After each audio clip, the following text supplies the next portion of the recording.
आज के क्लास में एक बार फिर से मैं आपका हार्दिक स्वागत करता हूं। आज हम क्लास 10th का पहला अध्याय को शुरू करेंगे। पहला अध्याय जो कि एनसीईआरटी बुक से है, वास्तविक संख्याएं।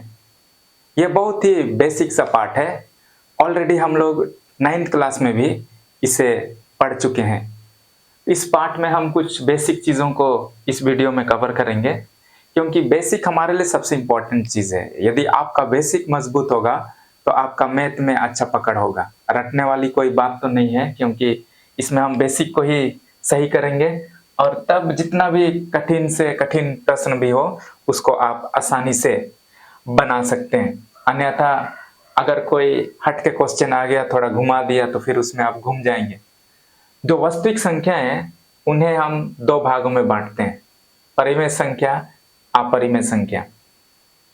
वास्तविक संख्या तो जरूर काल्पनिक संख्या भी होगा, हाँ है, लेकिन 10th तक के सिलेबस में हमको वास्तविक संख्याओं के विषय में ही पढ़ना है। जब आप इंटर में जाएंगे तो काल्पनिक संख्याओं के विषय में पढ़ेंगे।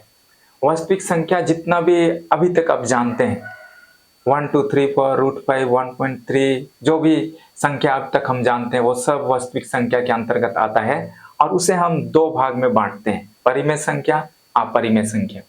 परिमेय संख्या में जो मुख्य रूप से जो संख्या आती हैं वो क्या क्या है? प्राकृत संख्या, जो 1 से लेकर के अनंत तक गिनती की संख्या है। 1 2 3 4 करके जब हम कुछ चीजों को गिनते हैं तो वो अनंत तक, 1 से लेकर के अनंत तक ये प्राकृत संख्या है। इसको हम n के द्वारा हम दर्शाते हैं। इसके अंतर्गत और भी संख्या आती हैं, सम संख्या, विषम संख्या, भाज्य संख्या, अभाज्य संख्या। ये सारा चीज जब हम आगे पढ़ेंगे, बीच में जब वो शब्द आएंगे तब हम उसको कवर करेंगे, और नहीं तो फिर और एक वीडियो में उसमें मैं आपको विस्तार से बताऊंगा।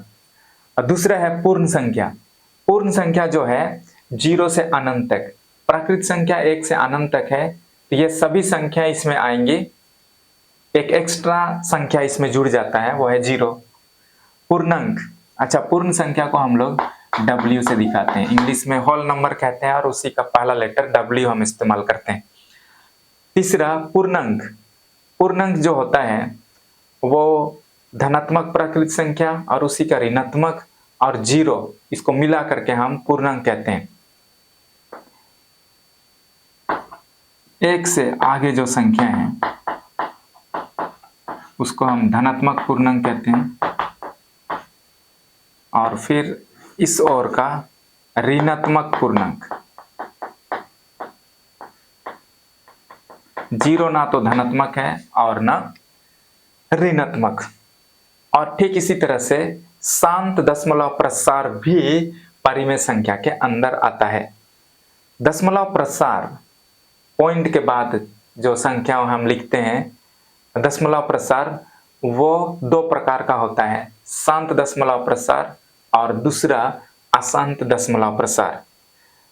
अशांत दशमलव प्रसार को पुनः दो भाग में बांटते हैं, अशांत आवर्ती दशमलव प्रसार, अशांत अनावर्ती दशमलव प्रसार। तो शांत दशमलव प्रसार क्या है? वैसा दशमलव प्रसार जिसमें शेष 0 हो उसको हम शांत दशमलव प्रसार कहते हैं। जिसमें हम जब पॉइंट के बाद हम विभाजित करते हैं तो एक समय आता है जब शेषफल 0 हो जाता है। 1.25 शेषफल 0 हो गया। 3 कुछ भी आप ले सकते हैं, 275।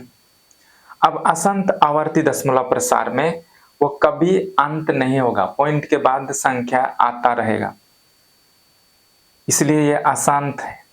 अशांत आवर्ती, और एक वर्ड है यहाँ आवर्ती। आवर्ती का मतलब है एक ही चीज का, एक ही संख्या का बार बार दोहरा होना। जैसे एग्जाम्पल के लिए, अगर हम 10 को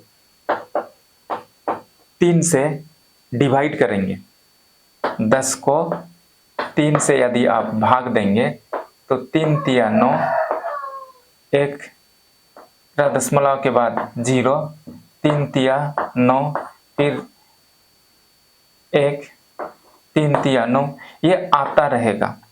तो इस प्रकार का संख्या को, इस प्रकार का दशमलव प्रसार को हम कहते हैं अशांत आवर्ती दशमलव प्रसार। जो संख्या रिपीट होता है उसके ऊपर हम बार लिखते हैं, ये बार बार रिपीट हो रहा है।